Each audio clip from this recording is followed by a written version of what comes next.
तो चलिए अब दूसरी खबर पर बढ़ते हैं, जहां लोकसभा चुनाव 2024 में भाजपा के खिलाफ लड़ाई का ऐलान कर चुके इंडिया गठबंधन में दरार साफ नजर आने लगी है।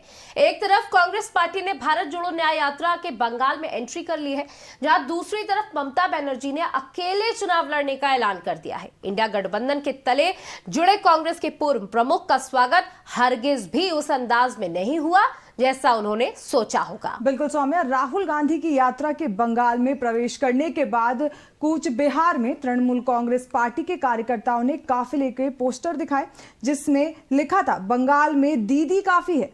वहीं आपको बता दें, जहां एक तरफ राहुल गांधी की जो यात्रा है वो बंगाल में प्रवेश करते ही विरोध का सामना कर रही है। कूच बिहार में मीडिया से बातचीत करते हुए राहुल ने भाजपा और आरएसएस पर नफरत को बढ़ावा देने का आरोप लगाया।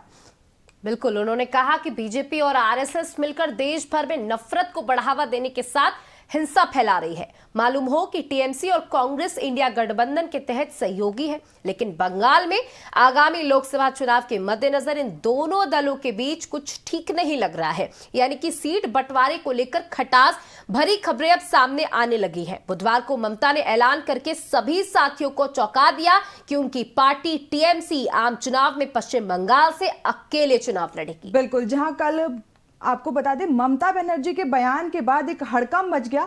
उसके बाद जानकार बताते हैं कि ममता के गढ़ में राहुल गांधी का कड़ा इम्तिहान हो सकता है। टीएमसी पार्टी ने अभी तक इस बारे में कोई आधिकारिक घोषणा नहीं की है। वह यात्रा में कांग्रेस के साथ रहेंगी। पश्चिम बंगाल में लोकसभा चुनाव अकेले लड़ने के लिए टीएमसी के फैसले ने इंडिया गठबंधन में हलचल पैदा कर दी है। टीएमसी प्रमुख ममता बनर्जी के इस फैसले ने कांग्रेस को सुलह का रुख अपनाने के लिए मजबूर कर दिया है। बिल्कुल, कांग्रेस प्रवक्ता जयराम रमेश ने कहा कि ममता बनर्जी के बिना इंडिया गठबंधन की कल्पना नहीं की जा सकती है। भारत जोड़ो न्याय यात्रा की शुरुआत 14 जनवरी को मणिपुर से की गई थी। इस यात्रा के जरिए कांग्रेस 15 राज्यों के 110 जिलों को 67 दिनों में कवर करने वाली है। इस यात्रा का समापन मुंबई में 20 मार्च को होगा।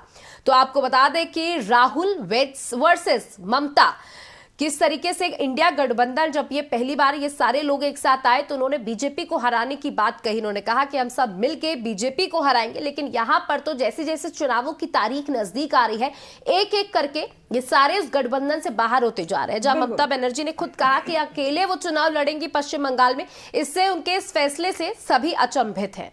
बिल्कुल सौम्या, जहां एक तरफ इंडिया गठबंधन में सीट शेयरिंग को लेकर मतभेद देखने को मिल रहे हैं। लगातार हर राज्य के मुख्यमंत्रियों के अलग अलग बयान सामने आ रहे हैं। जहां एक तरफ बिहार में खटास देखने को मिली, वहीं अब जो बंगाल की ममता बनर्जी है उन्होंने कल बयान दिया, जिसके बाद एक बड़ा विवाद खड़ा हो गया। वहीं एक तरफ ये भी जानकारी मिल रही है कि जो यात्रा है राहुल गांधी की, इसकी कोई जानकारी जो ममता बनर्जी को उनको नहीं दी गई, जिसके बाद ये यात्रा में कहीं ना कहीं एक बड़ा विवाद खड़ा हो रहा है। बिल्कुल।